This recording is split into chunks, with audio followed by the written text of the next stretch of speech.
BRS के कारगुजार सदर केटी रामाराव ने चीफ मिनिस्टर रेवंत रेड्डी को एक खुला खत लिखा, जिसमें रियासत में बुनकरों की अबतर हालत के बारे में बात की गई। केटीआर ने मौजूदा कांग्रेस हुकूमत से अपील की कि वो बुनकरों के लिए जारी तमाम फलाही और तरक्याती सरगर्मियां जारी रखें। केटीआर ने अपने खत में तनकीद करते हुए कहा कि गुज़िश्ता 4 महीनों के दौरान साबिक़ हुकूमत की तमाम बुनकरों की फलाह बहबूद की सरगर्मियां मौजूदा हुकूमत की तरफ से रोक दी गई हैं, जिसकी वजह से बुनकर बरादरी को परेशानी का सामना है। केटीआर ने याद दिलाया कि ज़रई शोबे में बदइंतज़ामी की वजह से रियासत में किसान पहले ही खुदकशी कर रहे हैं। बदकिस्मती से इस किस्म की इंतज़ामी लापरवाही गरीब बुनने वाले तबके में परेशानी का बाइस बन रही है। केटीआर ने अपने ख़त में अफसोस का इजहार करते हुए कहा कि बुनकर भी खुदकशी कर रहे हैं। अपने खुले मकतूब में उन्होंने पिछली हुकूमत की फलाही स्कीमों की वजाहत की, जैसा कि सूद की सब्सिडी बराह रास्त बुनकर के खातों में जमा की गई, बुनकरों के लिए इंश्योरेंस फवायद दिए गए और सरकारी कपड़ों के ऑर्डर बराह रास्त बुनकर के साथ रखे गए।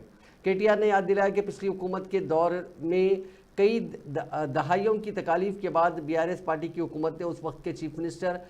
के चंद्रशेखर राव की क़यादत में बुनकरों के लिए मौजूद फलाही और तरक्याती सरगर्मियों पर गौर करने के लिए बुनाई बरादरी के तमाम स्टेक होल्डर्स को मदऊ करके सूरत हाल को दुरुस्त करने की कोशिश की, लेकिन मौजूदा हुकूमत ने उन सभी इक़दामात को नज़रअंदाज कर दिया।